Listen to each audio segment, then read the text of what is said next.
Bienvenue dans ce magazine du football sur Africa 24 comme tous les lundis à la même heure et nous allons tout de suite découvrir le sommaire de ce mag. Dans un premier temps, nous parlerons du tirage au sort des quarts de finale de la Ligue des Champions mais aussi de la Coupe de la Confédération. Deuxième grand titre, il s'impose béninois Jimmy Adjovi Boko. Et puis dans la troisième partie de cette émission, nous allons évoquer l'Europe avec les grandes équipes, les grands clubs si vous voulez, les finances. Et puis nous allons faire aussi un focus sur le Paris Saint-Germain. Parmi nos invités, nous avons une star franco-américaine, Monsieur Alain Fabien. Alain, on s'est vu il y a 2 ou 3 semaines. Comment allez-vous depuis? Je vais comme Africa 24 qui doit la satisfaire. Il faut pas carrément à toutes les personnes qui regardent que nous avons la meilleure chaîne du monde. Ça peut gêner, mais je pense que c'est comme ça. Et qu'être ici, c'est toujours un énorme bonheur. Mais je veux faire un petit coup de gueule pour nos fidèles téléspectateurs qui nous regardent à travers le monde entier. Nous avons gagné quelqu'un qui a failli se suicider, qui s'appelle Madame Jeanne Morisson, qui a perdu peut-être une championne du monde en athlétisme, qu'on appelle la jeune fille Marie Bellomont, qui a été décédée dans des conditions ubuesques.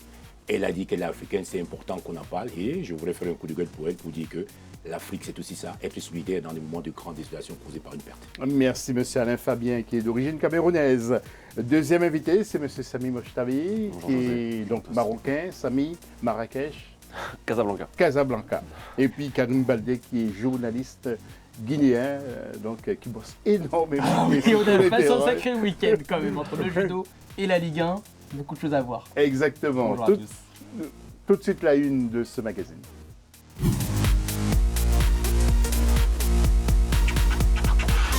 Alors messieurs, tout d'abord, avant d'ouvrir donc le débat, quel est l'événement qui vous a marqué cette semaine dans le domaine des infos africaines, justement, Karim?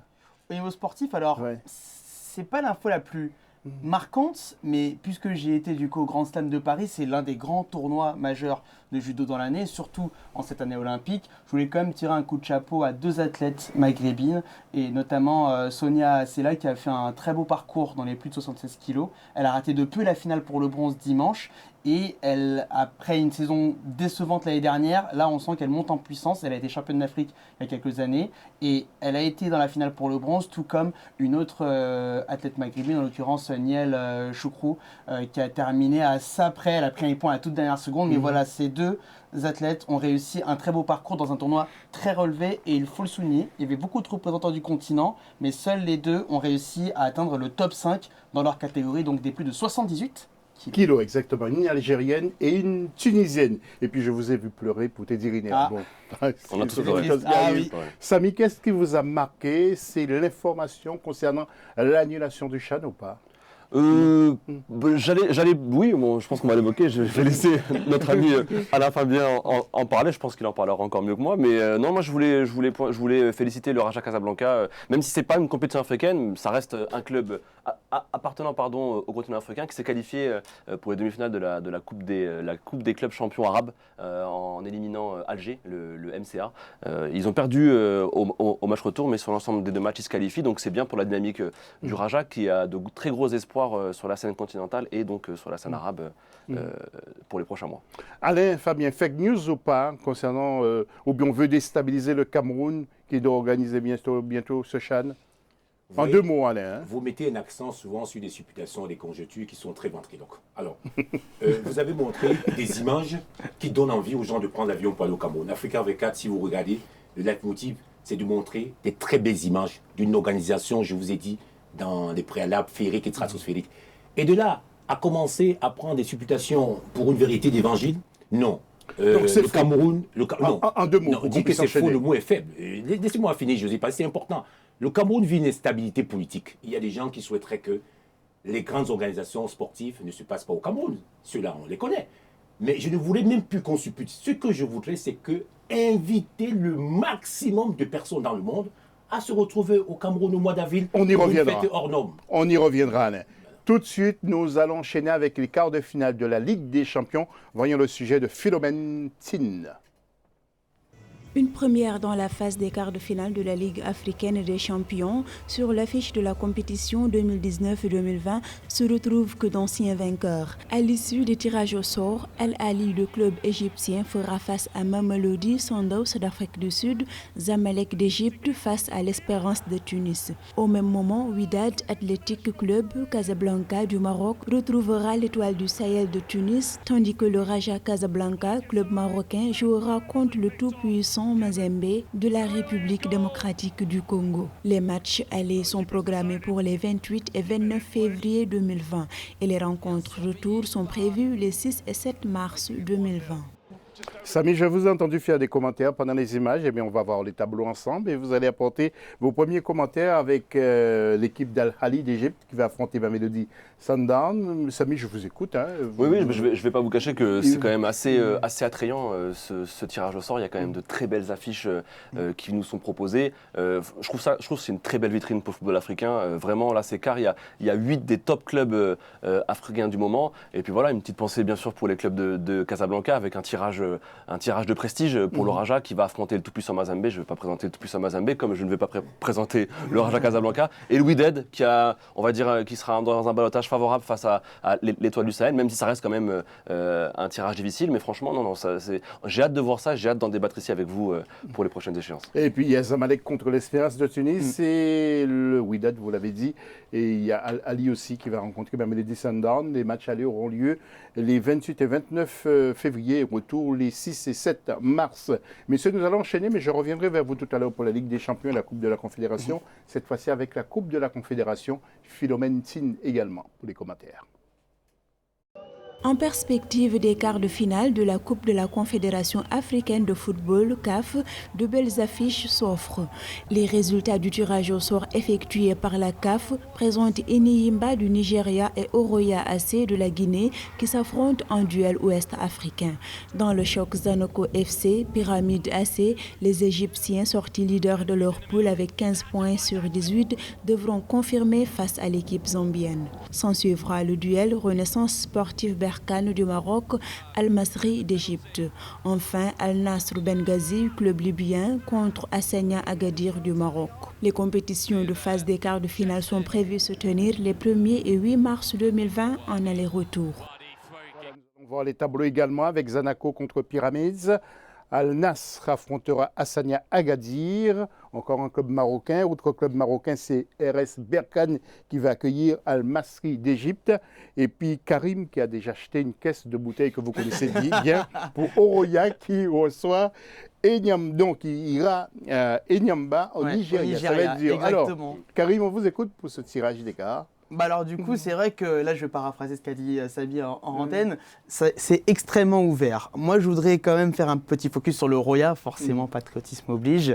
Le Roya doit gagner cette compétition. Pourquoi ? Parce que ça fait quand même un certain nombre d'années que le président Antoine Souaré et son fils Soufiane Souaré disent voilà, on veut s'inscrire sur le plan continental. En Ligue des Champions, ça n'a pas marché. Sortis dès les éliminatoires, dès le premier tour de la Ligue des Champions, ils ont été reversés dans cette Coupe de la Confédération. Et là, vu le tableau, pas de favori qui se dégage. Le Roya doit montrer que c'est un grand d'Afrique qui peut s'inviter à la table des grands d'Afrique, même si c'est la deuxième compétition africaine. En tout cas, c'est le moment.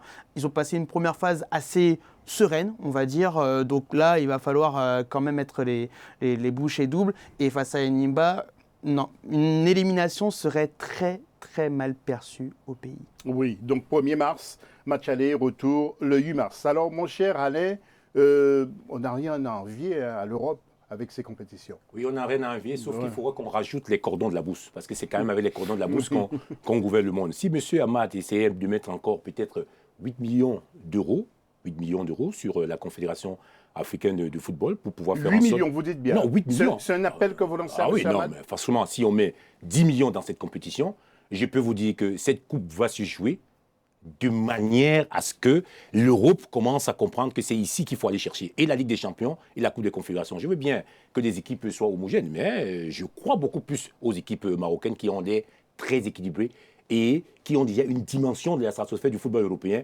Mais tant qu'il n'y a pas le cordon de la bourse, les joueurs partiront et puis ça baissera l'intensité au niveau de la compétition. Merci, mon grand Alain, pour ces remarques. En info maintenant, Sachez que Kalusha Bwala, légende de la Zambie, justement, va tenter de devenir président de la Fédération zambienne de football. Il sera face au président sortant qui est M.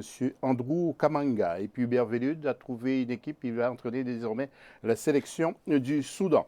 Le Maroc a remporté la CAN de futsal en battant l'Égypte sur le score de 5-0.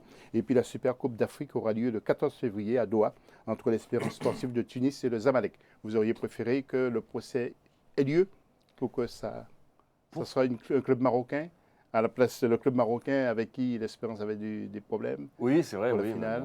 ça... C'était le WAC, je crois. Ouais.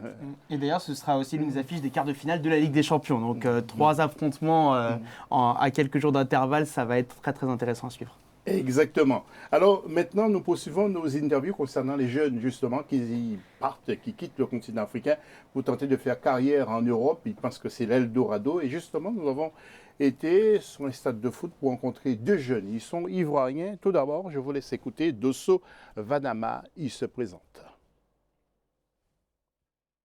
Je m'appelle Dosso Vanama, je suis né le 19-12 mois 2001. Je suis d'origine ivoirienne et je joue à la colombienne en R1. J'espère percer un jour. Déjà avec la SEC d'Abidjan, c'était difficile d'intégrer la SEC. Il fallait avoir des gens qui étaient en relation avec les présidents du club et pour intégrer la SEC, c'était difficile. Donc je suis venu tenter ma chance en France. Et si jamais tu avais un choix à faire entre la Côte d'Ivoire et la France, tu choisirais? La Côte d'Ivoire peut-être. Voilà, donc il a tenté avec la SEC, mais ça n'a pas marché. Autre jeune, il est ivoirien également, c'est Kaba Oumar. Il joue dans le même club, il tente sa chance. Ici, il se présente. Regardez. Je m'appelle Kaba Oumar, je suis né le 8 novembre 2000, j'ai 19 ans et je joue en senior R1 à la colombienne. Je suis venu l'année dernière et mon souhait c'est de devenir footballeur professionnel. Je travaille pour et j'espère un jour que ça va payer. Ton rêve c'est de jouer avec la sélection ivoirienne? Ouais, mon rêve c'est de jouer avec la sélection ivoirienne. Pourquoi pas peut-être la sélection guinéenne parce que je suis d'origine guinéenne aussi. Et j'espère un jour que ça va payer. Je ne pouvais pas jouer dans le championnat ivoirien parce que je suis venu ici quand j'étais jeune en France. J'avais 13 ans quand je suis venu ici, 13 ans et demi, pardon. Et je ne pouvais pas jouer dans le championnat ivoirien. Et maintenant, c'est M.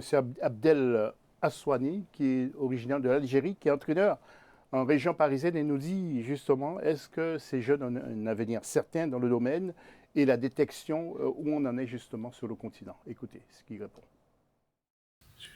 Moi, je pense qu'aujourd'hui, l'Afrique n'est pas prête. Aujourd'hui, elle n'a pas les structures nécessaires pour détecter et pour leur proposer, en tout cas, un parcours professionnel suffisamment attrayant, suffisamment structuré pour leur permettre d'évoluer au plus haut niveau. Alors, il n'y a pas que la France, hein. On voit bien que tous les pays, pas que l'Afrique, pardon. On voit bien qu'il y a d'autres pays, tous les pays qui sont un peu en voie de développement ou un peu en difficulté financière, a du mal à garder ses joueurs. Alors, donc effectivement, les pays européens sont considérés comme un petit peu l'Eldorado, et donc les joueurs naturellement s'engouffrent là-dedans. Mais j'étais il n'y a pas si longtemps à Marrakech. On a à Marrakech, par exemple, la PSG Academy. Donc c'est-à-dire que même les clubs locaux sont même pas en capacité d'entraîner leurs propres joueurs. Voilà, messieurs, nous allons faire un tour de table. Karim, vous pensez que l'Afrique souffre au niveau de sa détection? Est-ce qu'il y a des plans à mettre en place, à mettre en œuvre, selon vous?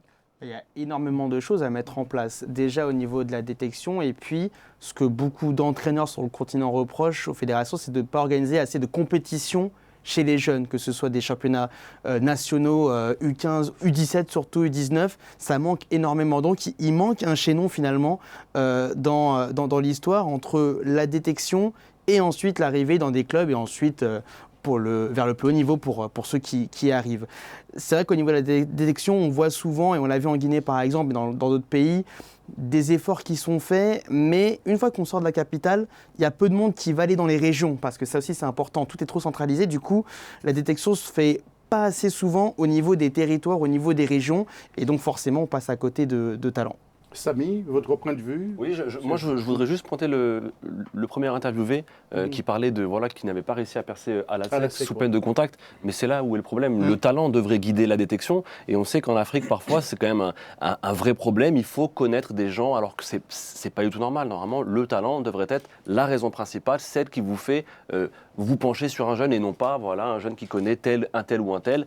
Et ça, c'est un problème en Afrique. Et je rejoins parfaitement ce que nous a dit Karim. Oui, Alain, vous allez plus aux États-Unis, mais vous connaissez bien le continent africain, parce que vous êtes d'origine camerounaise. Comment voyez-vous justement cette détection sur le continent? Non seulement je connais bien les États-Unis, mais je connais aussi la zone de la Colombienne, là où Rigobert Song, Raymond Kala, Jean-Dieu Dikadiga et Emmanuel Mabouankisak ont fait les études pour être des entraîneurs. Je trouve que vous avez beaucoup d'infos. Ah oui, mais enfin, c'est pour ça que vous m'invitez, sinon pourquoi je serais là? Voilà, c'est déjà pas mal. On a mis un accent majeur au niveau d'une performance subjective. Vous voyez bien que le jeune, même quand il est performant, il n'est pas sûr de signer pro. Juste parce que le talent au niveau de la clarté, parce qu'on utilise parfois des oxymores en disant seulement que les projets obscurs, c'est-à-dire que ça part parfois dans une belle perspective pour pouvoir faire en sorte qu'on retrouve des bons joueurs, mais on a toujours des démembrements des personnes qui créent l'action rédhibitoire pour qu'on ne voit pas celui qui est vraiment performant.